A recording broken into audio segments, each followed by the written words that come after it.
Hey guys, welcome back. We're at Davis Campground. We're going to go on one of these walks for the Canteen 5 Peaks Challenge to try and get our steps up a bit more in February. But to get to the track, we've got to walk a little bit on the road to get down to where the trailhead is. But that'll add a few more steps on. I would like to go to the visitor center. Yeah, that's at the end of the trail. So we'll go down the road, onto the trail, off the trail, into the visitor center. Can we go to visitor center first? They might be closed by the time we come back. The way to get to the visitor center is you go down the road, onto the track, off the track, into the visitor center. Okay then. Welcome back. In preparation for Canteen's 5 Peaks virtual challenge, we're getting our steps up to do 68 kilometres in March for young Aussies facing cancer. When young people face the mountain that is a cancer journey, they can feel isolated, exhausted, and confused. It's terrifying and no one should face it alone. If you'd like to take on the 68-kilometre virtual challenge like us, the combined distance of Australia's 5 highest peaks, you can sign up free at 5peaks.org.au. It's a great way to support teens facing cancer. Get fit, and you'll receive a free bandana. Now back to the video. Alright, so this is where the Davis Bayou Trail starts.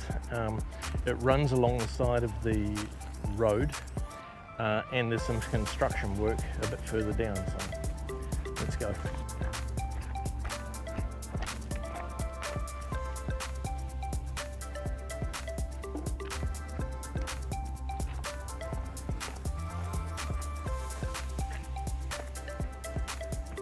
Maybe go down here. Yeah, the entry to the trail's a bit blocked off because I've just done some concreting, but we'll just jump over the fence here and head down to the trail. Or you can leave your footprint on the concrete. Probably not what they want us to do. There you go. As you can see, they've pulled up all of the old pavers and then concreted the area. But this is the trail, so we'll head off on the trail. I think that perhaps we weren't supposed to jump over the fence there and walk through there, but we're on the trail now in the area that's not closed anymore. I don't think this goes anywhere. No, this is just one of the little spurs so you can look out over the swamp. And look at the bear. What bear? You're a liar. I was going to say it'll be a drowning bear because it'll be in the swamp. I think there's not going to be very many people on this trail because the trail was blocked off at the start, but hey, never mind.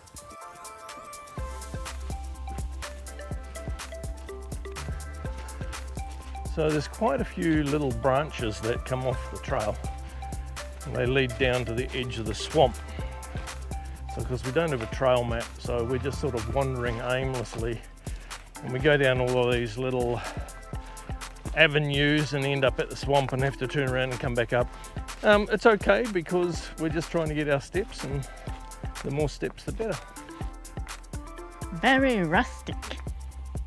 Yeah, I don't think it's been used much while the construction's been going on. Alright, so this part of the trail skirts around the side of the swamp, and I think it's going to head back to the road, and we're going to do a little walk along the road again. Well, Right. It didn't say that it's closed. No, it doesn't say it's closed at this end because it's a loop. You can go around in a circle and come back to here without having to go out the other side. We cheated a little bit, so now we have to go along the road a wee bit. Alright, so this is a little short trail which goes to what's called the Triple C Overlook. Can you remember what the Triple C was? It was something Conservation Corps?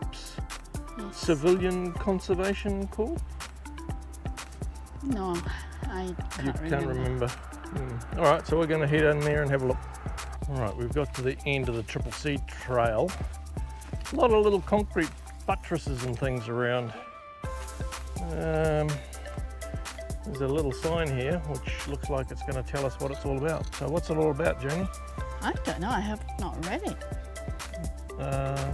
Used to be an old dining recreation pavilion. Oh, there we go. Civilian Conservation Corps. So I got that right, Civilian Conservation Corps, which is what I thought it was.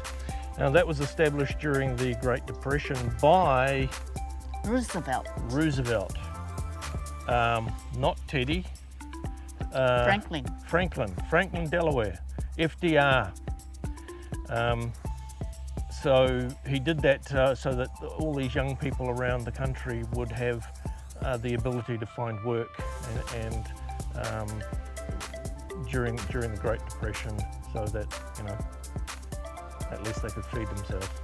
And they did a lot of work throughout all the state and federal parks, and a lot of the work that they did is still in use today, like the drainage and walkways and paths and tracks and pavilions and all sorts of things. So a lot of the historic stuff that they did is still being used today, like almost 100 years later. In the morning. Well, they've got to stand up to attention in the morning. Okay.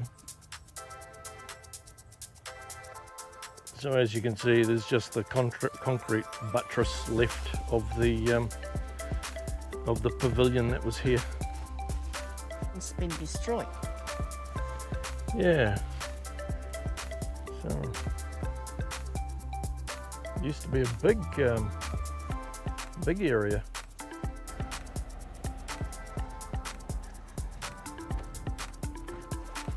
All right, so we're heading to the visitor centre now, I think. We hope it'll either be a visitor centre or picnic area, we're not really sure.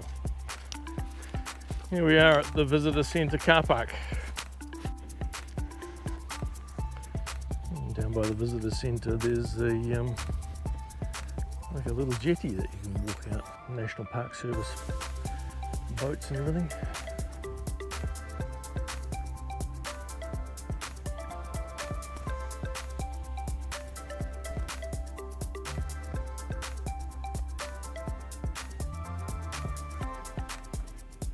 All right, we're heading back to the campground now. Hopefully we get back before it starts to rain. Spent a bit of time at the visitor centre. They always seem to have these little movies that you can watch at the visitor centre, and they're always very interesting.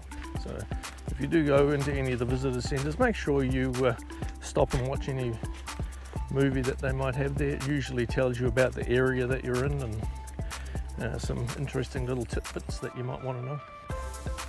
All right, so the word Bayou, I always thought it was a French word, but apparently it's actually an appropriation of a Native American word.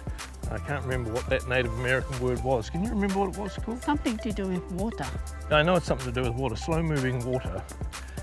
And the French appropriated it and started using it as Bayou, so it had that French sort of tone to it, but it meant slow-moving water that was like brackish, and brackish water, of course, is fresh water that's mixed with salt water, and that's what a bayou is. So there you go, little interesting fact that I had no idea about. I always thought it was a French word, but its actually origins were Native American. All right, Jaynee, we're almost back at the bus. What's the total? 5.6 kilometers. Okay, let's have a look. 5.6.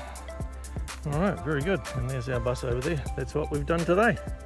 All right, guys, see you next time. Bye. Oh, you're still here. You might like one of these videos next.